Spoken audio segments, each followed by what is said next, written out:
बादशाह और मर्क का निकाह हो रहा होता है और उसी वक्त बादशाह मर्क के साथ निकाह से इनकार करके सुंदरी को ढूंढने के लिए सटी चला जाता है। ये देखकर जहांदाद सरंड गुलाम और सुंदरी को अपने पास बुलाता है और गुलाम से कहता है, गुलाम कल तुम्हारा सुंदरी के साथ निकाह होगा। ये सुनकर गुलाम बहुत ज्यादा खुशी में सुंदरी के साथ शादी की शॉपिंग करने जा रहा होता है। इसी वक्त वहां खर्शीद आ जाती है और गुलाम से कहती है, ये लड़की कौन है? तो इस पर पीछे से जहांदाद कहता है, खर्शीद ये तुम्हारी बेटी सुंदरी है।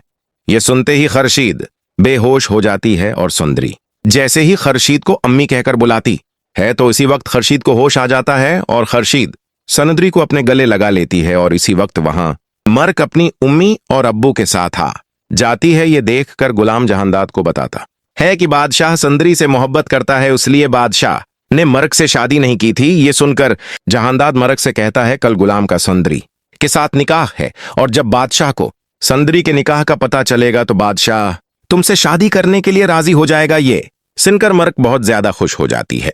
और इसी वक्त गुलाम के मोबाइल पर बादशाह की कॉल आती है और बादशाह गुलाम को कहता है, मुझे संदल के कॉलेज से पता चला है कि संदल का असली नाम सुंदरी है, इसलिए मुझे शक है मेरी मोहब्बत सुंदरी खर्शीद की बेटी है। ये सुनकर गुलाम बादशाह की कॉल काट देता है और बादशाह टोरेंट अपनी गाड़ी में बैठकर सनदरगढ़ पहुंच जाता है। और ये बात जैसे ही जहांदाद को पता चलती है वो गुलाम के पास जाता है और उसे कहता है, तुम सुंदरी को लेकर भाग जाओ। ये सुनते ही गुलाम टोरेंट सुंदरी को लेकर अपने दूसरे घर चला जाता है और दूसरी तरफ बादशाह टोरेंट खर्शीद के पास जाता है और सुंदरी की अम्मी की पायल देखकर खर्शीद से कहता है, बादशाह तुम जिस लड़की से मोहब्बत करते हो वो मेरी बेटी है।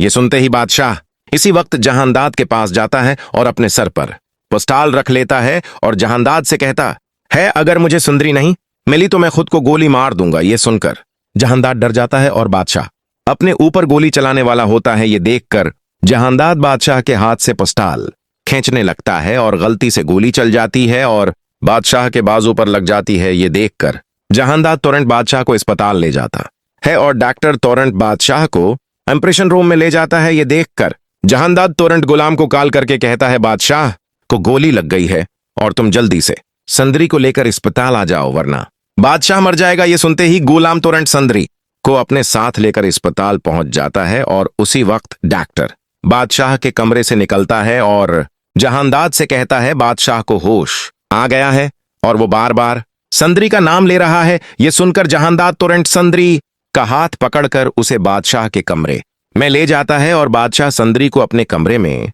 देखकर हैरान रह जाता है और सुंदरी बादशाह को देख कर उसके कमरे से बाहर चली जाती है। और जहांदाद बादशाह से कहता है, मैं कल खुद तुम्हारा सुंदरी के साथ निकाह करवाऊंगा। ये सुनकर बादशाह बहुत ज्यादा खुश हो जाता है और सुंदरी और गुलाम को अपने साथ लेकर सुंदरगढ़ पहुंच जाता है। और अगले दिन बादशाह का सुंदरी के साथ निकाह होता है और खर्शीद सुंदरी